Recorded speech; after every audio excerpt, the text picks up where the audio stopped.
But first, the fossil fuel industry needs to pay for its sins. On Sunday, an out-of-control wildfire in Arizona claimed the lives of 19 members of the Granite Mountain Hotshots, an elite wildfire fighting team. It's thought that the firefighters died as they tried to protect themselves from the flames. They were using these heat-resistant shields, these heat, they're called heat tents, and they're like, reflective on the outside, but they're fairly lightweight, and you get a really intense fire, it just cooks them. It's like, rolled up in tinfoil. It's a terrible thing. And the massive wildfire near the town of Yarnell, Arizona, has now burned nearly 8,500 acres. And as of this morning, it was at 0% containment. This is a mind-boggling tragedy. The death of the 19 firefighters, the deadliest single event for firefighters since 9/11. And when those brave firefighters are laid to rest later this week, their funeral costs are most likely going to be paid for by their family members. And that should not be the case, because it was the fossil fuel industry in this country that killed these men. And the fossil fuel industry should be responsible for paying for their funerals.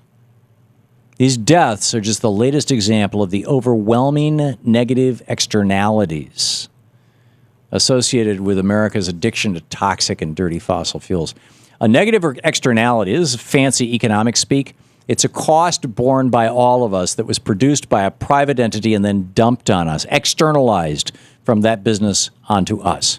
Externalities reduce the costs of business for corporations, which in turn increases their profits. The fossil fuel industry is going to do anything they can to protect these externalities, because it means that they can dump their trash in the form of carbon dioxide on you and me, into our air, into our atmosphere, into our world, into our oceans, without their having to pay a dime for it. And profiting off of externalities is, frankly, at the core of the business model for many corporations in America, especially those in the fossil fuel industry. The TEEB for Business Coalition put together a report on the top 100 global environmental externalities, and they said that they're costing the global economy about $4.7 trillion a year. That includes the economic costs of greenhouse gas emissions, the loss of natural resources, the loss of nature-based services such as carbon storage by forests, climate change, and air pollution-related costs, health costs. And the primary production and processing sectors analyzed in that report, like the fossil fuel industry, are estimated to have externality expenses for which you and I pay, totaling $7.3 trillion. This is how much they're scamming from us, the fossil fuel industry. This is 13% of global economic output back in 2009, when the year that they were looking at those numbers. $7.3 trillion that you and I are paying out of our pocket, that's just bottom line money for the fossil fuel industry, for the coal, natural gas, and oil companies.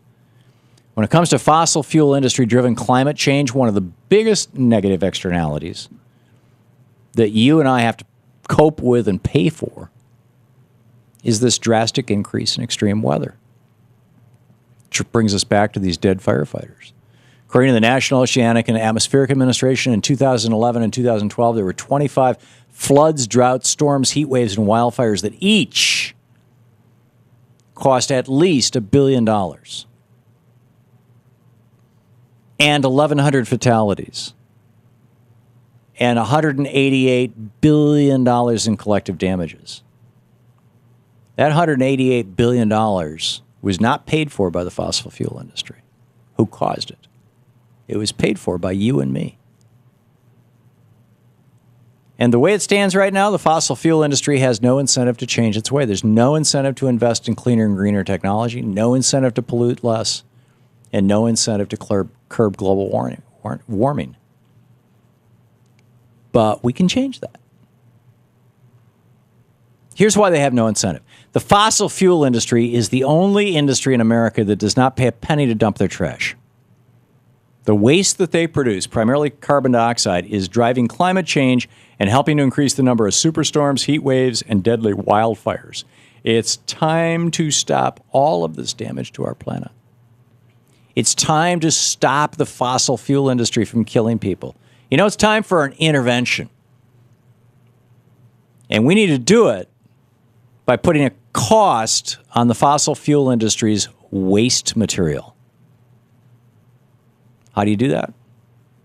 Carbon tax. As soon as we have a carbon tax, all of the clean and green energy alternatives to fossil fuels become economically viable. And fossil fuels become more expensive than anything else.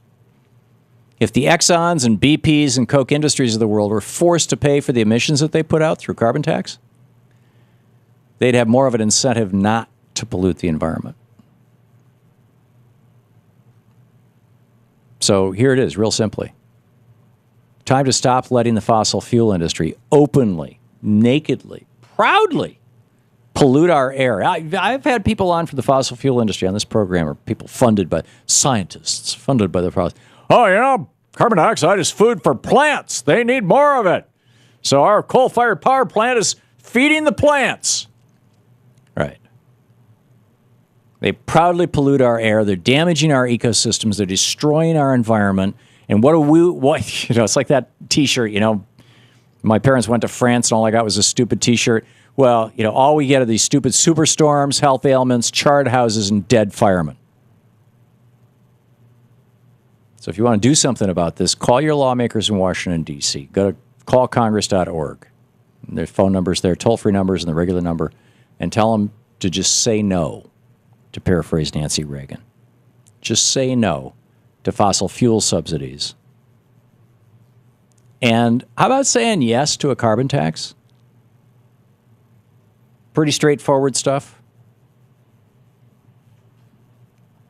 It's amazing because the International Energy Agency just released this report saying that, by 5 years from now, just 5 years from now, a quarter of all the energy produced in the world is going to be from solar and wind and biomass and geothermal and hydro.